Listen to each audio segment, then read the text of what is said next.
currently 6 in the morning, and I have been packing all night. I've had no sleep, but it's all worth it. I'm leaving for college today. I don't really know how to feel about it yet, but I'm excited.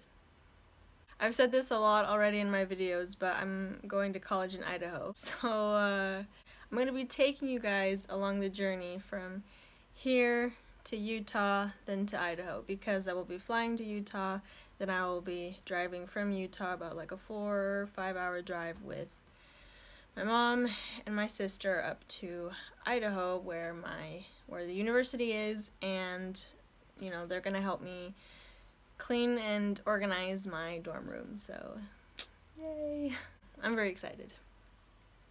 So yeah, the next time you'll hear from me is when I'm in Idaho, so see you there.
In the sky are also on the faces of people passing by. I see friends shaking hands, singing, how do you do?